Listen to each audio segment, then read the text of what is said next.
Yeah, damn, son, time flies, and especially with all the craziness that's been going on the last couple of months. The last 6 months have been felt like a blur, Yeah, like a blur.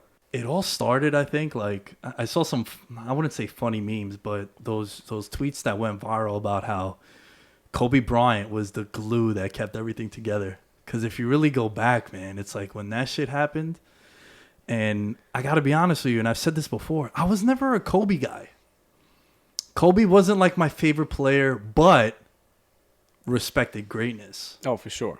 For sure. Yeah, same here. Like, I wasn't necessarily, I'm not a big basketball fan. I'll just be honest. I'm terrible at basketball. I wasn't really a great. No Jimmy, no jump shot for me. No, I'm not a basketball guy, clearly a baseball guy. Right. However, as I started studying, like you said, respecting greatness, I started studying Kobe and I grew a huge admiration for him post basketball career. Just what he was doing, his creativity, his dedication beyond just athleticism, right? I was like, wow, that's super respectful, very admirable for what he's doing. And that's when I started focusing on. And then we're at a conference in Cali. Literally, dude. I don't know about this. Yes. We're we're getting ready to host a conference in Cali. So we wake up Sunday morning. We go have breakfast with the team.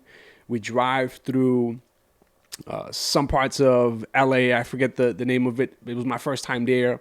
So we go by like Nipsey Hussle's store, right? And we're taking pictures and we're checking out the murals and we're like, yo, this is awesome. All right, now the conference starts at like 12 or 1 o'clock. We're getting ready to pull up over there and we're going to start everything. Hate to cut you off. When? Well, give me a time period. Is this? This is the day Kobe passed. Oh, shit. This is literally... What the fuck? I got chills. Oh, my God. Literally the day Kobe passed, man. So we finish up these, morning little run and we're experiencing the city. We're trying to make a trip out of the work. You know what I'm saying? Like have fun and do the work thing at the same time. So we're now driving to the event. And then Nikki's sitting in the front seat and she goes, what? Kobe died. And we're like, shut up. Like, this has got to be a joke. Yeah. And everyone's like, no, this can't be real. Everyone then just panic, starts looking at their phone, refreshing Twitter, looking online. And then the rumors, like more of these headlines start popping up, unverified.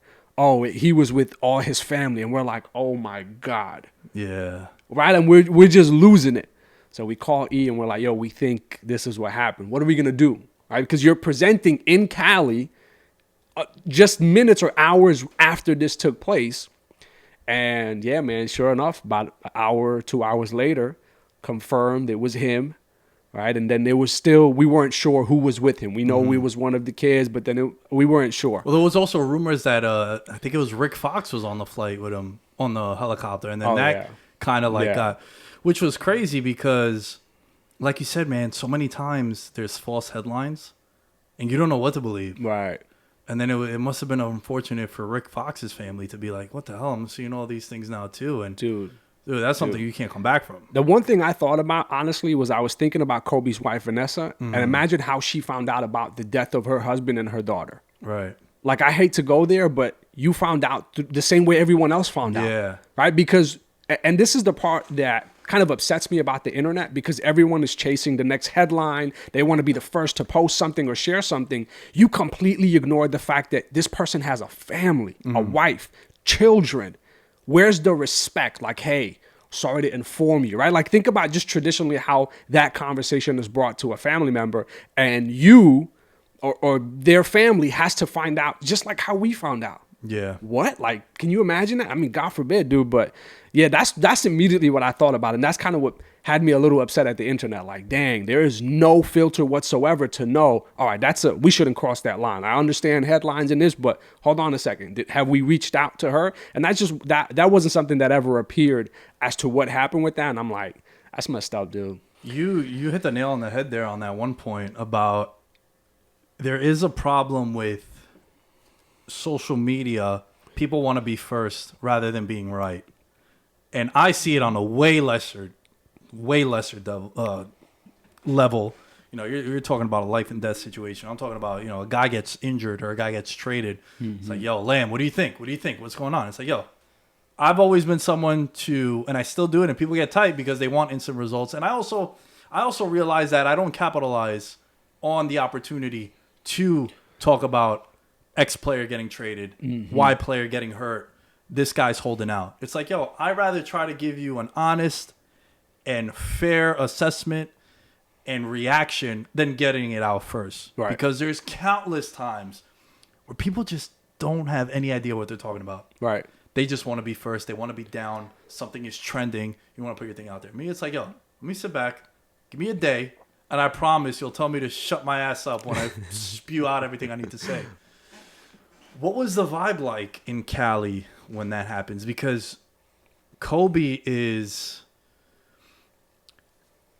to me, he's in the Mount Rushmore of athletes who meant something to a city like no one else. Mm-hmm. Does that make sense? Yeah, absolutely. Like, when you think Lakers, you thought Kobe. And I know they've had greats. They've had Kareem. They've had Magic. They've had Shaq. Guess what? They ain't put 20 years in. No. When I think New England, I think Brady. Yep.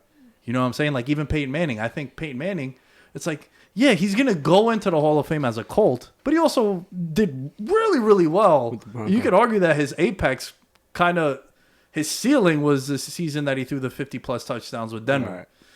And he won MVP. So there's not many lifers in the game. Dirk Nowitzki's another guy. Tim Duncan. It's like, yo, I think Spurs, Tim Duncan. Come on, I'm waiting for you to mention Jeter. I'm on the edge of my seat. Like, come on, dude. I'm trying to avoid the Jeter talk. You know what I'm saying? But yeah, you're right. Jeter's in that too, Right. and especially for our generation. I think the players that I mentioned were Jeter, Duncan, Kobe, and Brady. Because at the time when all this was happening, Brady was still on the Patriots. Absolutely. Yeah. Yeah.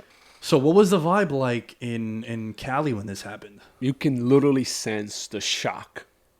Everyone was just in total shock. The audience was shocked.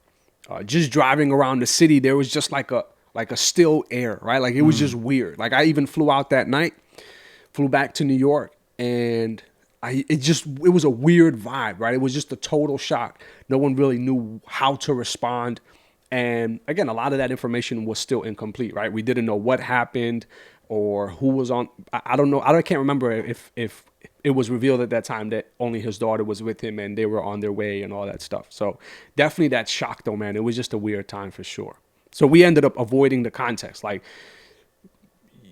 and I love what you said because it's like you can leverage that opportunity and be like, yo, I had a conference today of Kobe's death and we spoke on XYZ, and you can try and use that for leverage. But it was just like, it was a time that we totally avoided the conversation and we addressed it, like, of course, from a respect standpoint, but not went deep and tried to establish and build content around it. It was just touched on briefly like, yo, this is the importance why we need to value our time here and now.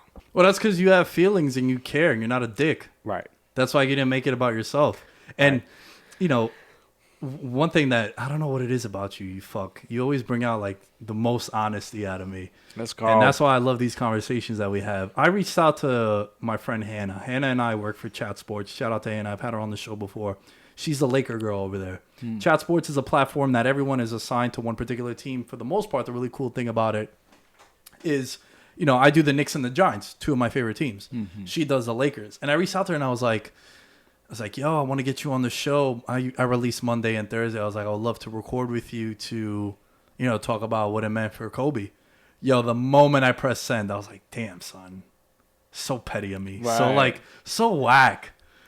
So whack. And then she reached out to me like a week later. She's like, yo, I was devastated. My bad. I didn't ignore you on purpose. I was like, dude, believe me, when I pressed send, I felt like such an asshole. Because I didn't think about like what the other person was going through. You know? So that was like kind of a learning experience for me. Yeah. Man. Yeah. It's important, man. It's important. And again, when we start living life through that perspective of like, man, what is the other person on the other end of the screen, on the other end of the table, on the other end of the line? What's their life like? What's their unique perspective like, right? And how can I begin to prioritize their perspective just as mine?